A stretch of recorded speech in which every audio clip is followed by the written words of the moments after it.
Hello friends, good evening. जैसा कि आप सभी को पता है कि केंद्रीय कर्मचारियों के लिए 8वां वेतन आयोग जो है वो 1 जनवरी 2026 से लागू हो जाएगा। तो ये बहुत ज़रूरी था कि वेतन आयोग का गठन किया जाए। तो केंद्र सरकार ने जो है गठन की मंजूरी दे दी है 8वें वेतन आयोग की। अब इसकी सिफारिश जितने समय में आ जाएगी उसी के बाद जो है बढ़ा हुआ वेतन केंद्रीय कर्मचारियों पेंशनर को मिल पाएगा, और उसी प्रकार से जब उसको राज्य सरकारें अपने यहाँ लागू करती हैं तो फिर वो बढ़ा हुआ वेतन राज्य सरकार के कर्मचारियों को भी मिल पाएगा। जैसा कि आपको पता है कि पेंशनर को राज्य सरकार उस बेस पे नहीं देती है। तो आइए बात करते हैं एट्थ कमीशन के बारे में। जैसा कि आप सभी को पता है कि 7वां वेतन आयोग जब 2014 में घोषणा हुआ था तो लगभग 2 साल लगे थे सैलरी बढ़ा हुआ सैलरी मिलने में, सिफारिश आने के साथ बढ़ी हुई सैलरी मिलने में। तो 8वें वेतन आयोग में भी कुछ वैसा ही एक्सपेक्ट कर सकते हैं। अब ये बात है कि कब तक ये बढ़ा हुआ वेतन मिलता है, लेकिन 8वां वेतन आयोग जो है 1 जनवरी 2026 से लागू हो जाएगा। तो जितने समय में बढ़ा हुआ वेतन मिले तो आइए बात करते हैं एक्सपेक्टेड बढ़ोतरी पर कि लगभग कितनी बढ़ोतरी होगी, कितना जो है केंद्रीय कर्मचारियों का वेतन बढ़ेगा, पेंशनर का क्या बढ़ेगा, और सारे अन्य मुद्दों पर भी बात करते हैं कि न्यूनतम वेतन कितना होगा और अधिकतम वेतन कितना होगा। आइए विस्तार से जानते हैं। तो जैसा कि आप सभी को पता है कि एक फिटमेंट फैक्टर होता है।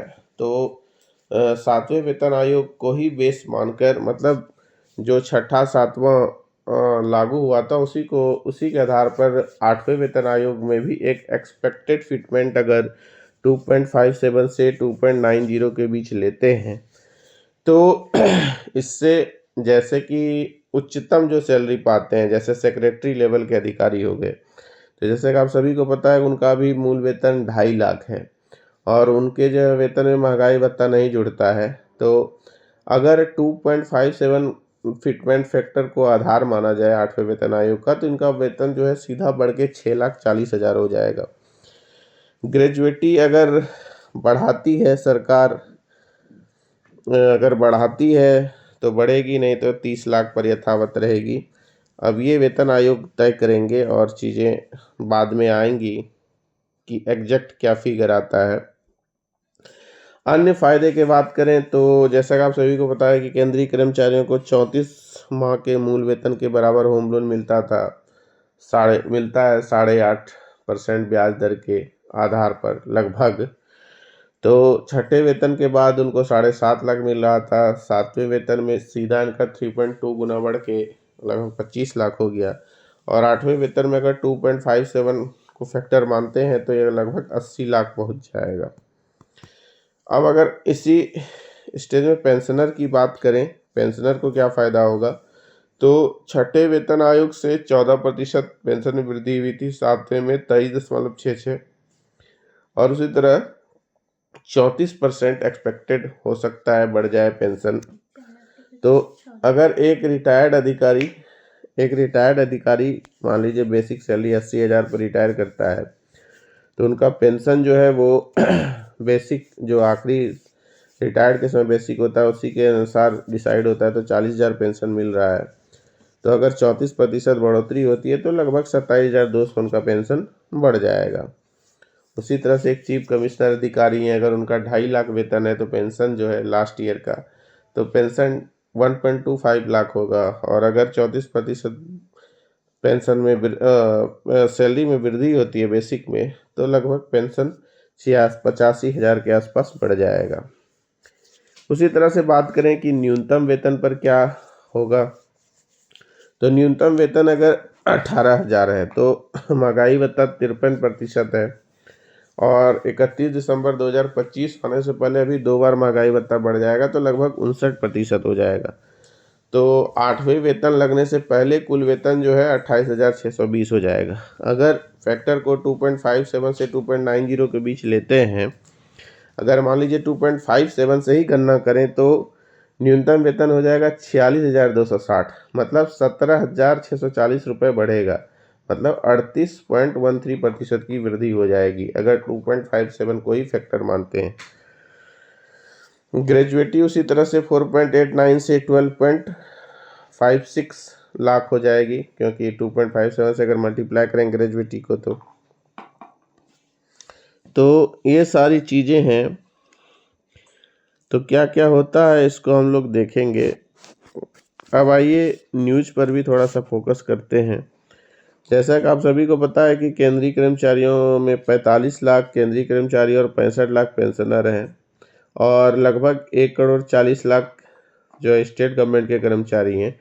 तो इतने कर्मचारियों को जो है सेंट्रल गवर्नमेंट और स्टेट गवर्नमेंट एम्प्लॉय को 8वें वेतन आयोग से फ़ायदा मिलने वाला है। अब अश्वनी वैष्णव जी का कहना है कि 8वें वेतन आयोग को लागू जो है 1 जनवरी 2026 से कर लिया जाएगा। उससे मतलब 7वें वेतन आयोग के समय खत्म होने से पहले सिफारिश आ जाएगी। तो अभी तो कमीशन का गठन होगा, उसके बाद ये सारी चीज़ें होंगी, तो ये कब तक होता है देखा जाएगा। और क्या क्या इसमें जो है फ़ायदे होते हैं वो तो आगे ही पता चलेगा। लेकिन एक अनुमानित जो है बेसिक सैलरी वो अगर 2.57 या 2.90 में से कोई भी लेते हैं, तो अगर 2.90 लेते हैं तो 18,000 जिनका बेसिक है वो सीधा 51,480 पे पहुंच जाएंगे। फिटमेंट फैक्टर आप सभी को मालूम है, सैलरी कैलकुलेशन के लिए, बेसिक कैलकुलेशन के लिए उपयोग किया जाता है। बेसिक जितना फिटमेंट होगा, जैसे 2.57 है तो जो अभी बेसिक है उसमें 2.57 से मल्टीप्लाई कर दीजिए तो वो बेसिक हो जाएगा 8th पे कमीशन का। तो क्या होता है इस पर ये चीज़ें बाद में ही मालूम चलेंगी। अब पर्क्स अलाउंसेस और सारी चीज़ें हैं, बहुत सारी चीज़ें हैं। तो ये गठन होता है, तो गठन होने के बाद जब सारी चीज़ों पर फैसला होगा तभी एक एग्जैक्ट फिगर बताया जा सकता है। तो लगभग सैलरी में 38% और पेंशन में 34% बढ़ने की उम्मीद है अगर फिटमेंट 2.57 को माना जाए। अब ये समय भी अभी जब वेतन आयोग का गठन हो जाएगा तो कितने समय में ये सिफारिश देती हैं, उसको लागू केंद्र सरकार कितने समय में करती है। लेकिन 8वें वेतन आयोग का समय 1 जनवरी 2026 से लागू हो जाएगा। तो ये एक गुड न्यूज़ था सेंट्रल गवर्नमेंट कर्मचारियों के लिए। हर एक 10 साल में जो है ये वेतन आयोग का गठन होता है और उनकी सिफारिशें लागू होती हैं, जिससे कि केंद्रीय कर्मचारियों का वेतन बढ़ता है। तो ये उम्मीद करते हैं कि ज़्यादा से ज़्यादा हाइक मिले। जैसा कि अगर इतिहास देखेंगे तो 7वें वेतन आयोग में जो है 80,000 से बढ़कर 2.5 लाख हो गई थी अधिकतम सैलरी। लगभग जो है वो 30 से 40% का वृद्धि हुआ था। 6ठे में जो है 16 से 22% का, 40% का लगभग वृद्धि हुआ था 5वें में। तो इसी प्रकार से बढ़ा था। कर्मचारियों की संख्या भी अभी जो है लगभग 1,15,00,000 केंद्रीय कर्मचारी पेंशनर को मिला के और 1,40,00,000 स्टेट गवर्नमेंट के कर्मचारी हैं। इससे अन्य चीज़ों पर भी असर पड़ता है, अर्थव्यवस्था, मांग और खपत दोनों में बढ़ोतरी होती है। साथ ही साथ जैसे वाहन खरीदारी आदि चीज़ें भी बढ़ती हैं, होम लोन में भी बढ़ोतरी होती है। तो ये लागू जितनी जल्दी होती है उतने फ़ायदे जो है बाज़ार को भी होगा इससे। इकॉनमी पर अगर बात करें तो 2 लाख करोड़ रुपए का लगभग खर्च का अनुमान जो है कि 2 लाख करोड़ जो है खर्च आएंगे, खर्च क्षमता बढ़ेगी। तो जब लागू होता है, जब वेतन आयोग की सिफारिश होती है, उसके बाद चीज़ें और क्लियर होंगी। तो अब इंतज़ार है वेतन आयोग की सिफारिशों की। धन्यवाद। आज के वीडियो में इतना ही। नीचे कमेंट करके आप बता सकते हैं वीडियो कैसा लगा।